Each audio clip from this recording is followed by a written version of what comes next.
Robinson Crusoe. Chapitre 6. Apprendre à vivre seul.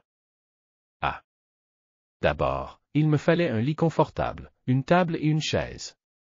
J'ai eu la chance d'avoir des outils du bateau. Au début, je n'étais pas doué pour les utiliser, mais au bout d'un mois, je suis devenu assez habile avec eux. J'ai coupé des arbres pour avoir du bois ou j'ai utilisé le bois du naufrage. C'était un travail long et difficile, mais il a donné un sens à ma vie. De plus, il n'y avait pas d'urgence, j'avais tout le temps du monde. B. Tous les jours, je sortais pour chasser et pêcher. J'ai attrapé des poissons et des tortues pour les manger. J'avais toujours 2 fusils avec moi quand je sortais. J'ai tué des bêtes et des oiseaux pour avoir de la viande. J'ai séché une partie de la viande et du poisson où je les ai mis dans du sel pour pouvoir les manger plus tard. J'ai fait cuire de l'eau de mer dans une marmite et lorsque l'eau a disparu sous forme de vapeur, il restait du sel au fond de la marmite. C. Pendant les 2 premiers mois, je n'avais pas de lumière la nuit. Donc j'ai dû me coucher très tôt. C'était très ennuyeux. Plus tard, j'ai mis de la graisse animale dans un petit bol pour obtenir une lampe. Ensuite, j'ai pu lire les livres que j'avais récupérés sur le bateau. Bientôt, j'ai fait des bougies avec de la graisse animale. Heureusement, j'avais des stylos, du papier et de l'encre du bateau pour pouvoir écrire ce que j'ai fait. Point D. Une fois, j'ai attrapé une chèvre et son bébé chèvre. Je ne les ai pas tués mais les ai gardés à l'intérieur de ma clôture. Bientôt, j'ai eu du lait pour la première fois depuis que j'ai quitté le Brésil. Plus tard, j'ai construit une bergerie et j'y ai gardé plus de chèvres. Ainsi, j'ai eu beaucoup de lait et de viande. Je fabriquais des vêtements et de la literie à partir de peau et de fourrure de chèvre. E. J'avais un sac de maïs provenant du bateau. Je n'ai pas tout mangé mais j'en ai planté une partie comme graine dans un champ.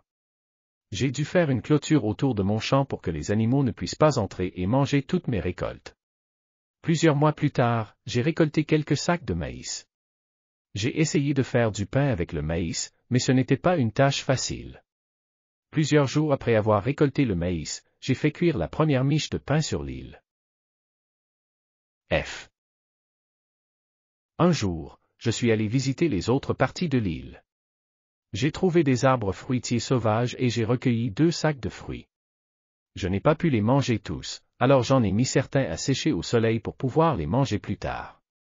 J'ai aussi fait de la confiture de fruits et donc pour la première fois, j'ai eu des aliments sucrés. G. Parfois, je trouvais des œufs d'oiseaux dans les buissons ou dans les arbres. Un jour, j'ai pensé que je devais faire éclore des œufs.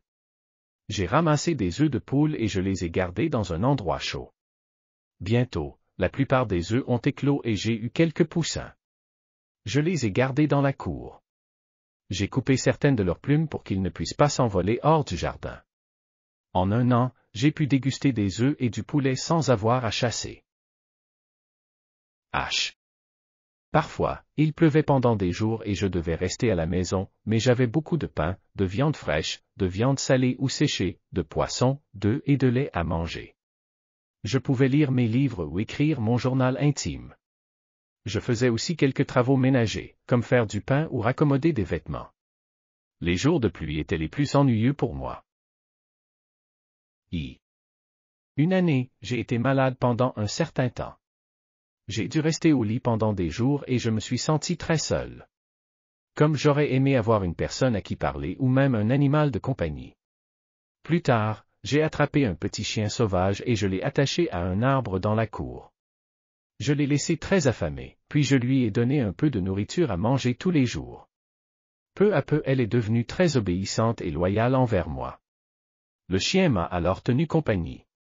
1 an et demi plus tard, elle a quitté la maison et est restée absente pendant plusieurs jours.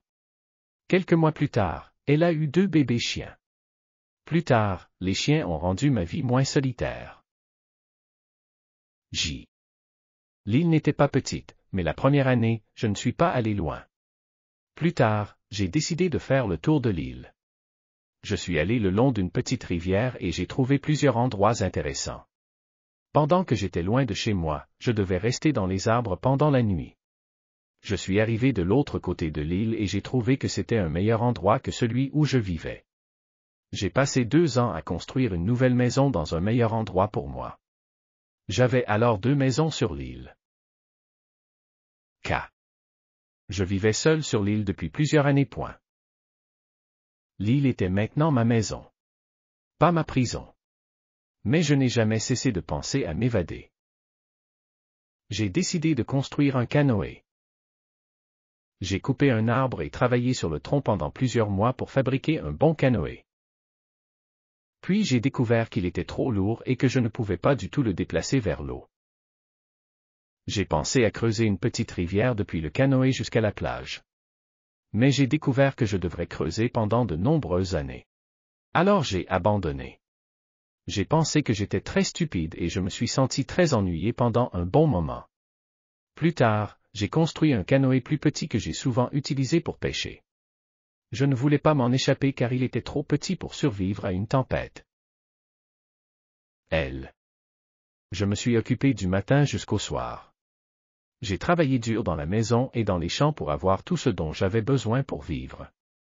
J'avais du pain, de la viande, du poisson, du lait et des œufs, ainsi que des vêtements en peau de chèvre. Bien que mes vêtements aient l'air étranges, ils m'ont gardé au sec de la pluie.